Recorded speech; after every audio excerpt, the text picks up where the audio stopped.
Thanks everybody for attending. This is our first, I would say, generic presentation of PrintVis, and hopefully everybody gets some value out of it. I'm going to assume that everybody who's on the call is not aware of what PrintVis is or who Sabre Limited is, so I'm going to walk through from that point of view. Oh, I went a little too far there. The agenda today is to discuss a little bit about who Sabre is and what PrintVis is. Also to talk about PrintVis and Microsoft Dynamics 365 Business Central, because I think that's a very important part of understanding the PrintVis solution. And then we're going to be doing a couple of vignettes where we're going to look at how, for instance, Dynamics 365 integrates with Outlook. We're going to look at its capabilities with Excel. And then we're going to get into an estimating demonstration of PrintVis. And there's a couple of other little vignettes that we're going to show in the middle. So just to give you a brief outline of who Sabre is and who PrintVis are, we are North America's premier graphics and general manufacturing partner. Obviously, other partners might disagree with that, but that's what we believe, and that's our target market. We're located in Cambridge, Ontario, with offices in Atlanta, Georgia, and Novi Sad, Serbia. We exclusively work in the manufacturing and supply chain sector, so we don't branch out into any other type of industries. And we are exclusively resellers of Microsoft Dynamics 365 Business Central and its add-on products. We were founded in 1998, and our whole premise is that by being exclusive in these areas, we get a much higher understanding of your industry, and therefore we can do a better job helping you with what you guys need. So PrintVis is a product that was founded in 1997 in Denmark under the name Nova Vision Software. And they're one of a very few worldwide Microsoft Embed partners, which they started as a company that actually essentially licensed Microsoft's technology and then added it. So they're a member of the CIP4 and GP partners, so they're very, very plugged into the print industry. They hosted the 2018 CIP4 partner meeting just to give sort of an understanding of how plugged in they are. They have about 13,000 print customers in 15 plus countries, but most of those are in Europe and Asia. They have about, I'm saying, around 25 customers in North America. And their long-term goal is to become the market leader for MIS ERP for the print industry, and they've partnered with Microsoft to achieve this. So Sabre Limited and PrintVis have been working together since about 2017 when we began to partner with them in the sales and marketing efforts. By July, Sabre added Mark Vickers to the team. Mark is a print industry expert, and he was hired to learn PrintVis and become an expert with it. We are right now, today, we're the premier North American implementation partner of PrintVis. We have 11 total print industry customers that we've gained from 2017 to 2020. Our approach, which is very much based on lean principles, is to do the implementation of ERP as a fixed fee. And as a result, as far as we know, we're the only North American Dynamics Business Central partner that offers fixed fee manufacturing implementations.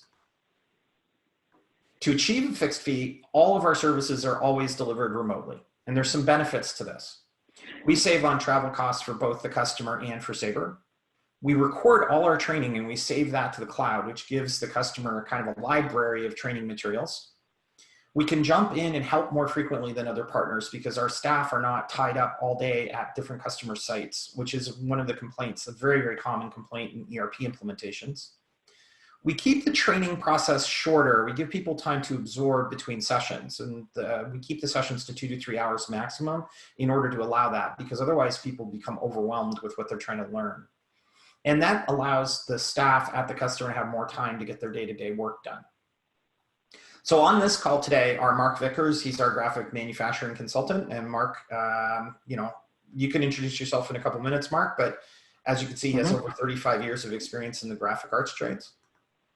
We do not today have Jen Morton, but she is our executive senior consultant, and Jen is very deeply involved with the ERP implementations Her skill set is in fulfillment, in inventory control, manufacturing processes. We have Lacey Ponce, who's our senior financial analyst. Lacey integrates or interfaces with the company's CPA or bookkeeper level, and she's great at switching back and forth between those two levels of skills. And then there's myself. I'm on the call, obviously, and my background, and I'm the president and executive consultant of Sabre. My background is in ERP, but also in basic manufacturing. I was a manufacturing engineer. I have a Six Sigma Lean certification and too many Microsoft certifications to list. Last note, just some other things about the implementation process, because those people are the ones who do the implementation, but we train the customer to do as many tasks as possible, such as loading data and form modification, so that you retain that skill set in-house. We focus on keeping the projects really well defined in the beginning and believe in the KISS principle to try and keep it simple. We discourage customization as much as possible.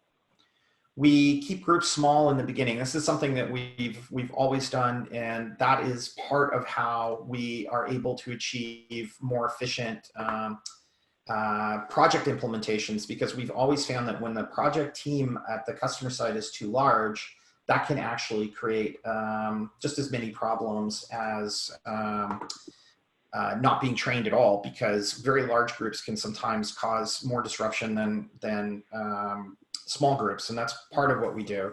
And the last thing, I have a bit of a reputation. Sometimes I'm brutally honest. Sometimes I will say to the customer things that other people might not be willing to say. But I think that helps also with these projects, because it keeps things moving.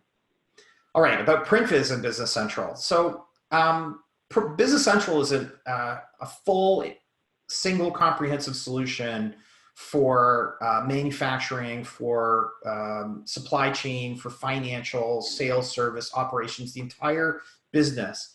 It doesn't have within it the capabilities of an MIS system. It doesn't have the estimating and some of the workflow capabilities that are needed in the print industry. And that's where PrintVis comes in.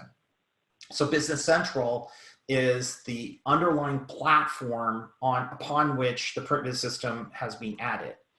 And PrintVis is completely integrated into Business Central. So if you were to go and you were to do a little bit of Googling and found some videos on Business Central, you would see screens that look just like this, except you'd be hard pressed to find any that talk about cases responsible, cases coordinator on this dashboard, and case management up in the upper left corner, because this is PrintVis.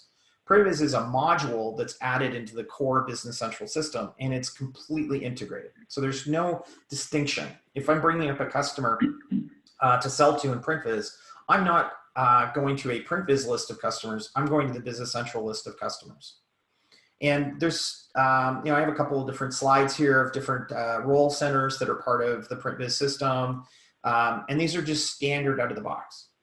So if you're looking at an MIS system, there are considered to be different tiers in the MIS ERP space, but typically you're going to be in that middle, what I call the middle tier. The bottom tier are small solutions that are meant for generally small businesses, and they're led by QuickBooks. In Canada, there's a product called Simply Counting, Peachtree in the US, and Sage 100, and then a few slightly bigger products in that market.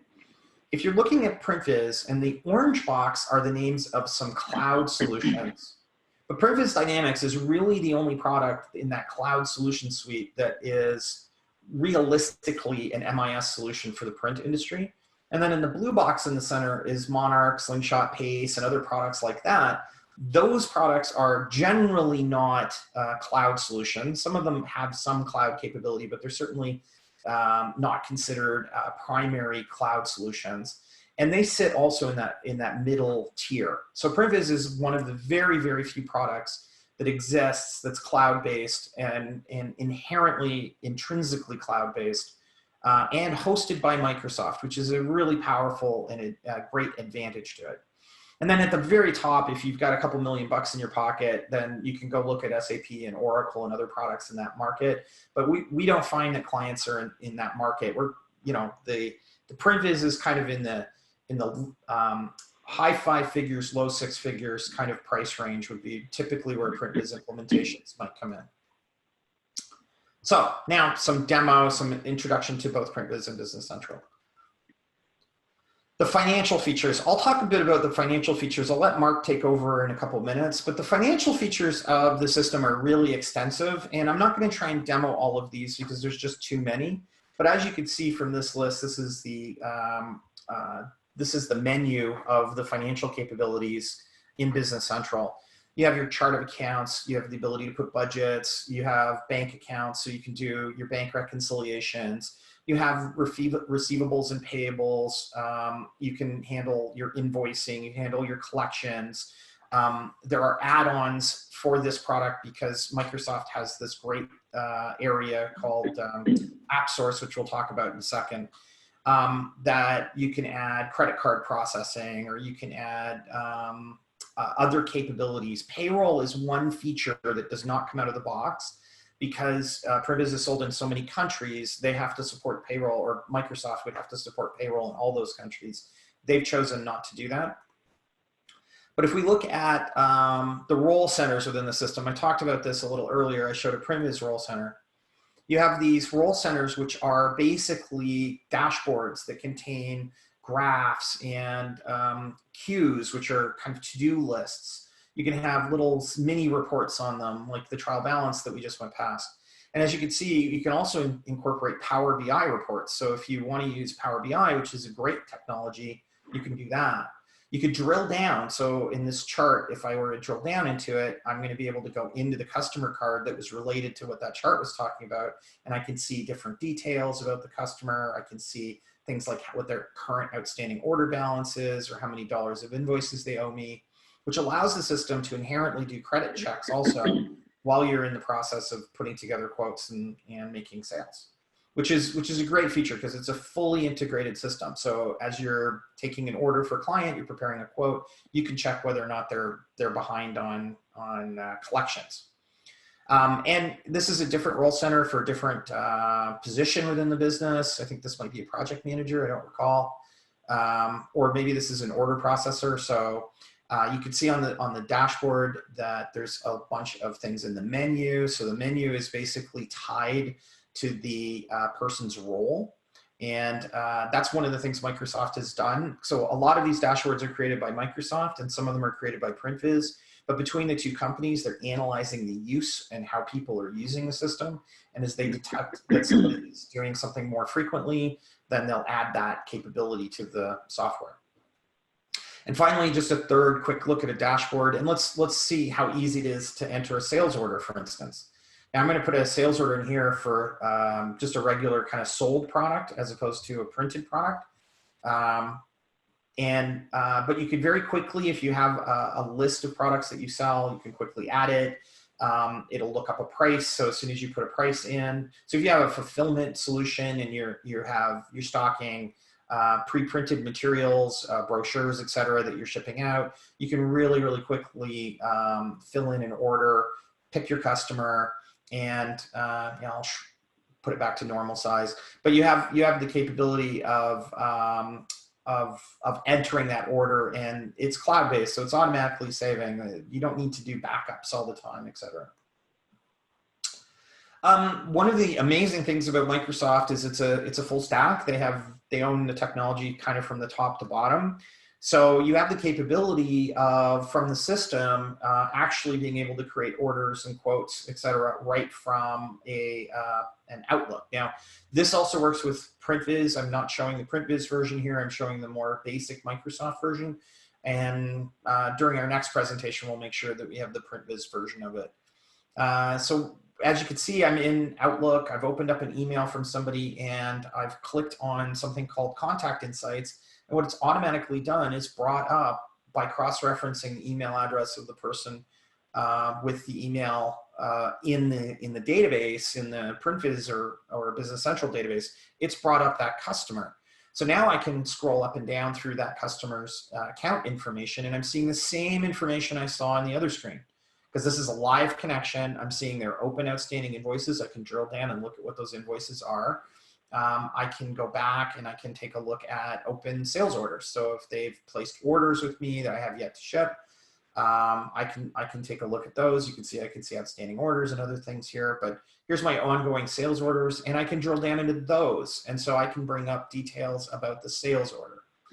We're going to take a look at the estimating module and cases in a few minutes, and that's also capable of being brought up. But normally in my Outlook, what I would want to do is really quickly fire off a quote and get information to people. And as you can see, if there's any links or notes, if any attachments have been created on that customer card in Outlook, I'm also able to see them.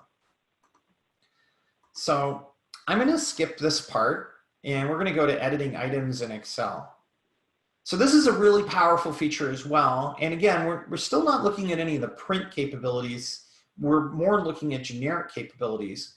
I can open information from any screen in Excel. Virtually every screen in the entire system has this capability. So it'll take what was on the screen and upload it into Excel for me in like very, very quickly, as you can see. But the more powerful feature is to be able to go in and edit in Excel. And when I'm editing it in Excel, what I'm getting is I'm getting the ability to have a bidirectional edit of that system. I open it in Excel and I enable the editing like you would in any normal Excel spreadsheet when you get one.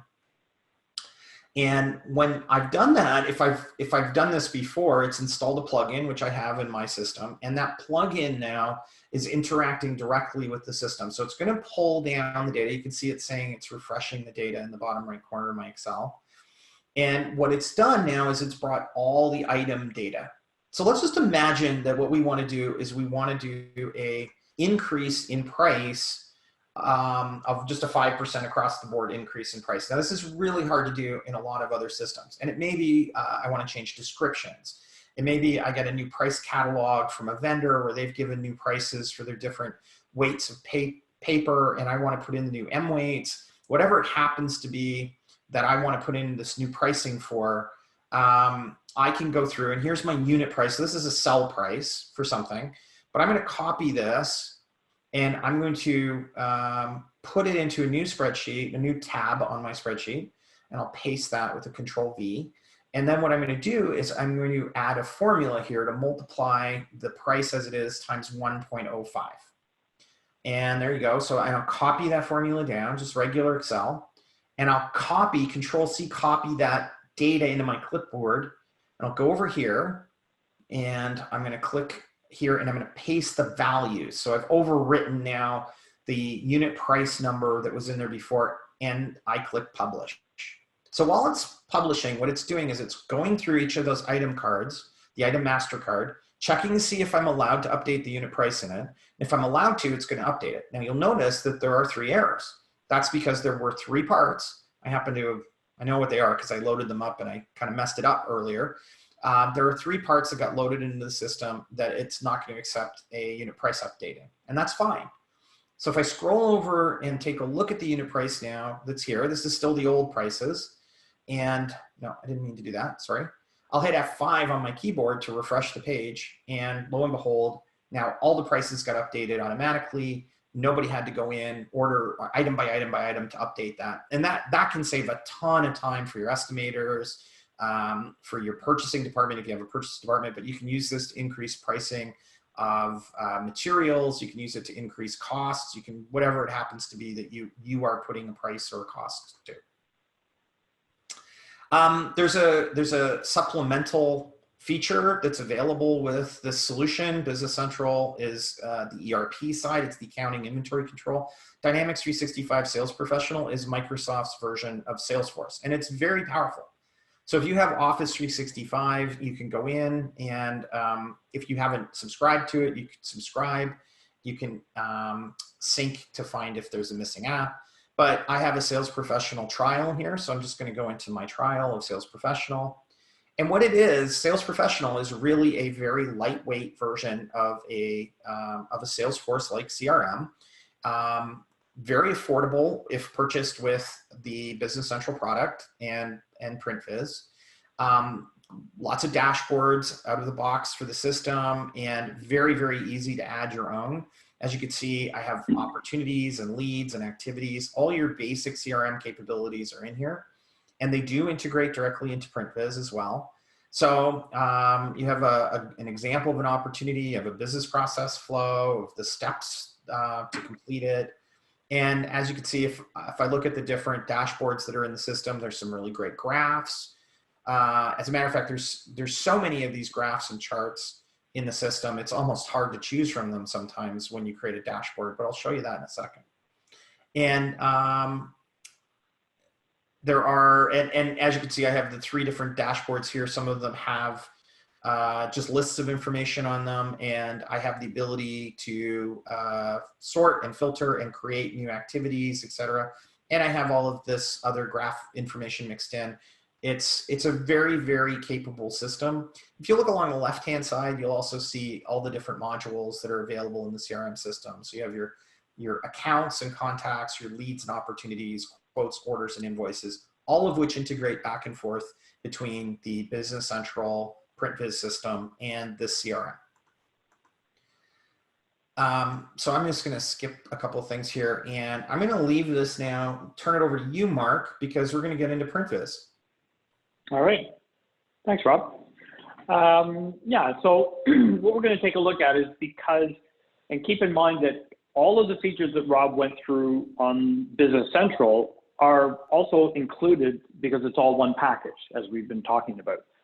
So now we're going to look at something that's specific from PrintVis that talks, that addresses the way printing companies tend to have to work.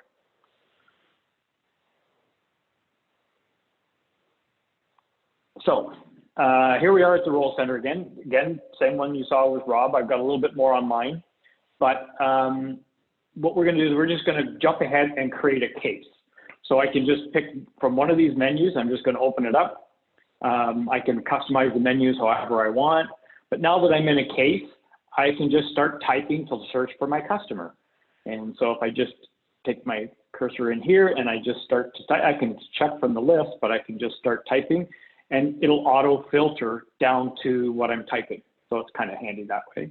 So I'm going to enter that, and we can come down and we can add a contact. We've got integration with the contacts. We're going to do one for Tina today. And we can add some references they have. But now we're at the order type, and this is where we start to break things out. Customers can create these however they want, but the ones in my database, I have a few breakpoints. I'm just going to note whether it comes from an agency or direct sales. So let's pick direct sales today. So we'll get that. And then we get into product groups. They can be filtered by the order types, but generally they're the type of products that you produce in each of the order types or whatever we do, so in these. And you can recognize these as commercial. I'm going to do a magazine today, and I'm actually going to leverage a template, which makes my job a lot easier. So we'll just take our magazine, we'll just click OK, and now we're just going to see what happens with the templates. So here we are again, and so I'm just going to take and we will open up, activate our first line. So I just highlight the line, I tab across until I get past the activation, and boom, what it's done is it's gone off quickly and loaded the template that I had defaulted. Now, let's just get a little bit more space. One option is I can turn the fact box on or off just by clicking that little button.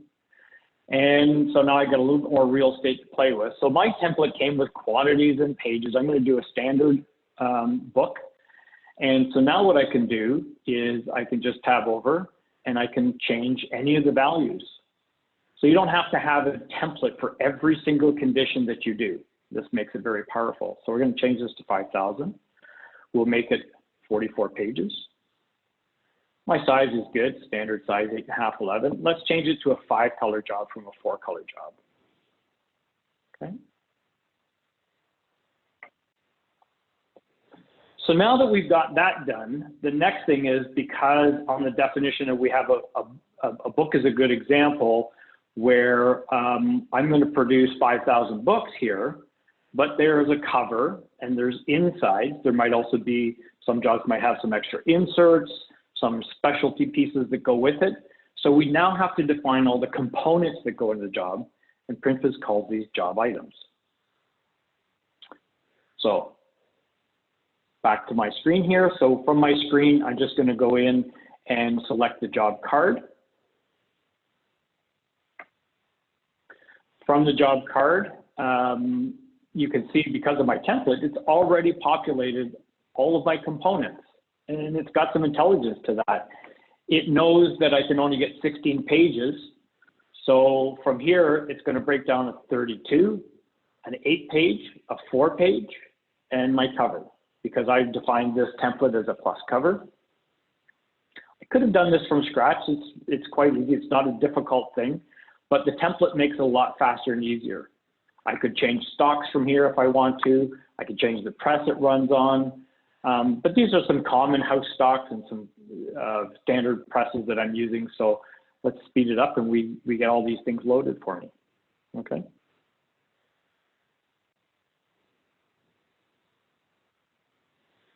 So from there, also, basically my quote is done.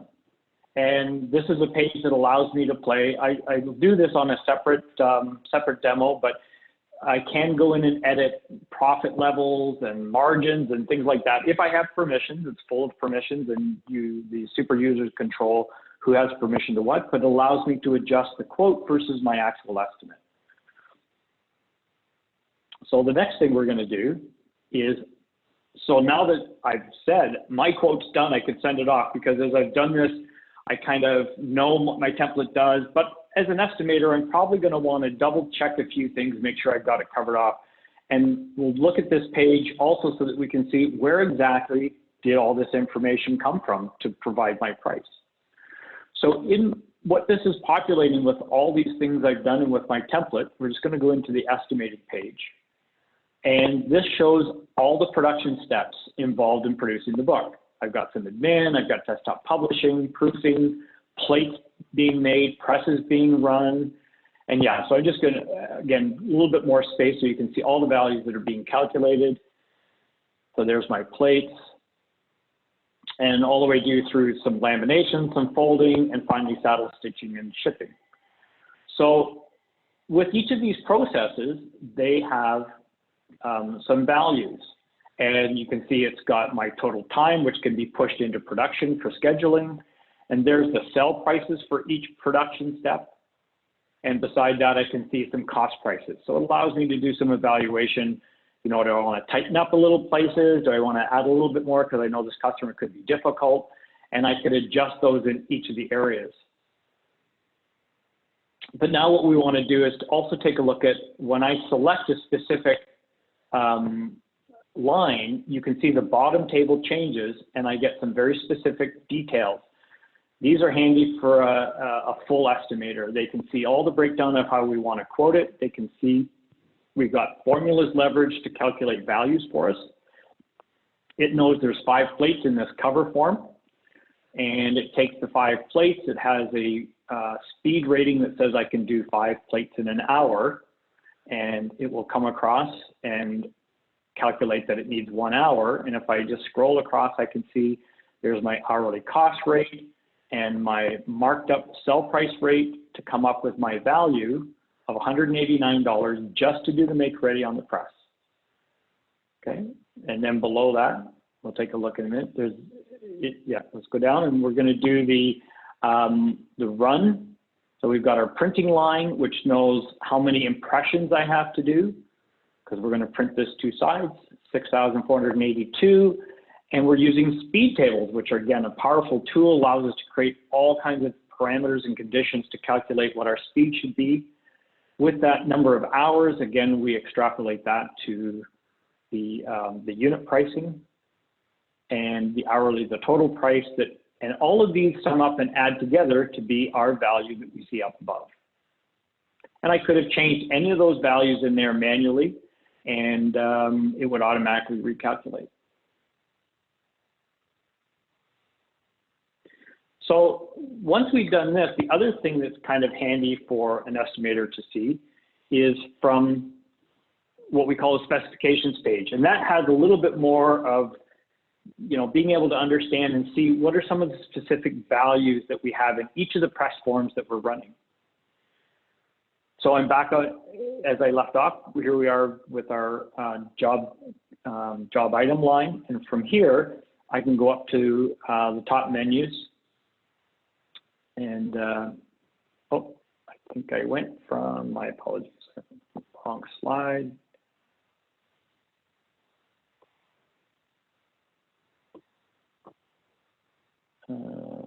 Yeah, I apologize. There's an incorrect slide in here. It would normally be the specifications. I can show that in a question and answer after this. But so it would allow you to see the layout and the sheet and how much stock I have and scrap and waste and things like that. Go ahead, Mark. Why don't you open up the software? Yeah, I will. So I'm just going to go here. So let's take a look at the actual software.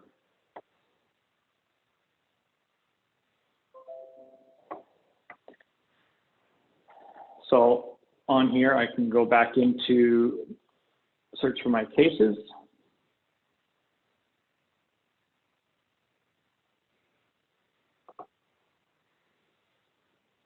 It's kind of a different book here. And we'll just open this up.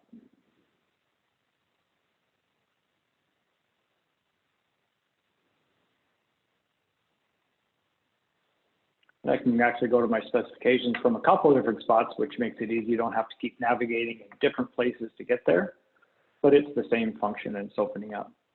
So we can see here at the top, we have some basic sheet information about the sheet I'm buying. It's a 2538 and printing size and details about that. On this particular one, I can see that I have 20,000 sheets required.